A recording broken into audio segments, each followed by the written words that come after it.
Now, I request you, Honorable Madam Soniya Gandhi to deliver a speech.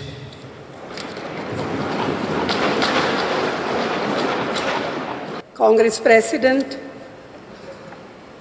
Mallikarjun ji, Rahul, Venugopal ji, Pramod Tiwari ji, Gaurav Gogoi ji, K. Suresh ji, members of Parliament, friends.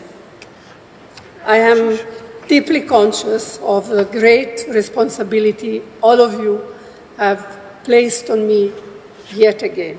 Thank you. Let me, first of all, greet and congratulate all the newly elected Lok Sabha members of Parliament. You have fought a tough election under the most challenging of circumstances. You have surmounted many obstacles and campaigned so very effectively.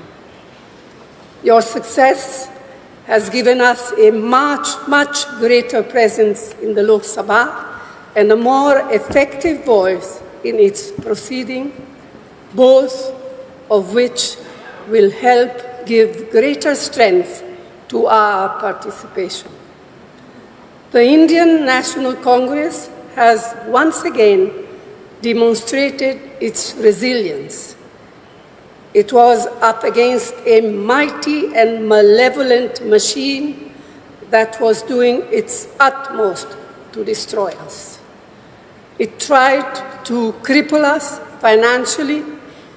It carried out a campaign against us and our leaders that was full of lies and defamation. Many wrote our obituaries, but under the determined leadership of Khargeji, we persevered. He is an inspiration to us all. His commitment to the party organization and its ideology is truly extraordinary, and we all have to learn from his example. The Bharat Jodo Yatra and the Bharat Jodo Nyaya Yatra were historic movements which rejuvenated our party at all levels. Rahul deserves special thanks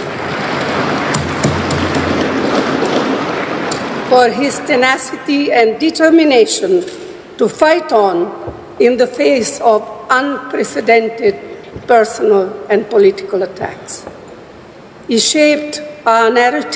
also shaped our narrative on guarantees and on the protection of the Constitution very sharply. And it is my personal belief that the constant upholding of the importance of our Constitution during our campaigns by Rahulji, Khargeji, and all of you is that which compelled the Prime Minister yesterday to bow down literally to that which is for us a precious book, the Constitution, containing the Constitution of India. The CWC resolution passed yesterday has, not earlier today, sorry, there's a mistake here, has also thanked all of you, all of our colleagues and workers across the country who worked, and they too worked very hard and so very diligently for our success. On your behalf, I wish to reiterate that sentiment strongly. Lakhs of workers in both rural and urban areas have stood by the party in the most difficult of times. We salute their courage and commitment. We owe them a debt of gratitude. Ours has also been a campaign where we have functioned truly as a collective. To those of our colleagues who contested the election but lost, I extend our full support and tell them that they fought valiantly and did our party proud. Our numbers in Parliament have increased significantly. Not only is the Indian National Congress a large contingent in the Lok Sabha, but we are bolstered by the strength of our India partners, some of whom have themselves come back impressively. Yet, as we celebrate our recovery, we must also reflect what we need to do to improve our position in states where our performance has been far below our expectation.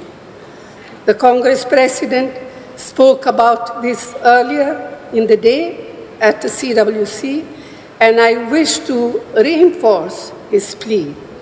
The Prime Minister, who sought the mandate solely in his name to the exclusion of both his party and its allies, has suffered a political and worse, a moral defeat. In reality, he has lost the mandate he sought and thereby lost the right to leadership as well.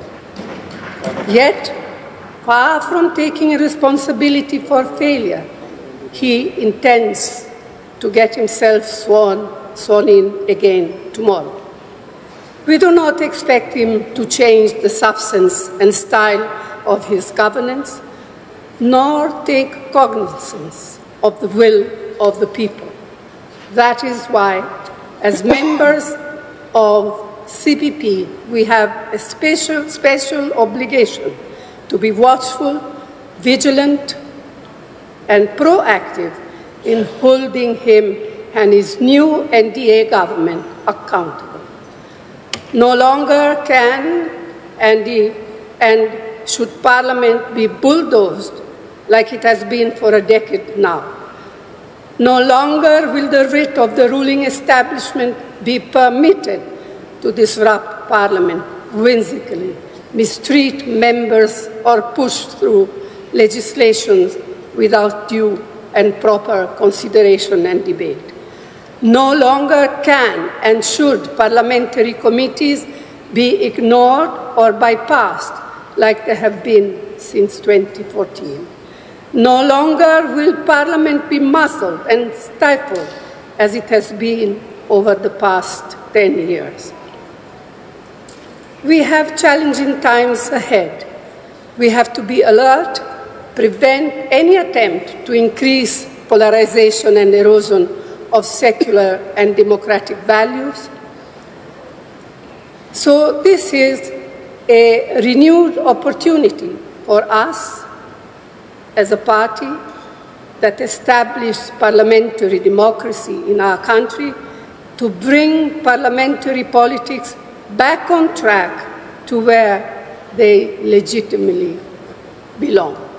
In this election, the people have voted decisively to reject the politics of divisiveness and authoritarianism. They have voted to strengthen parliamentary politics and safeguard our Constitution.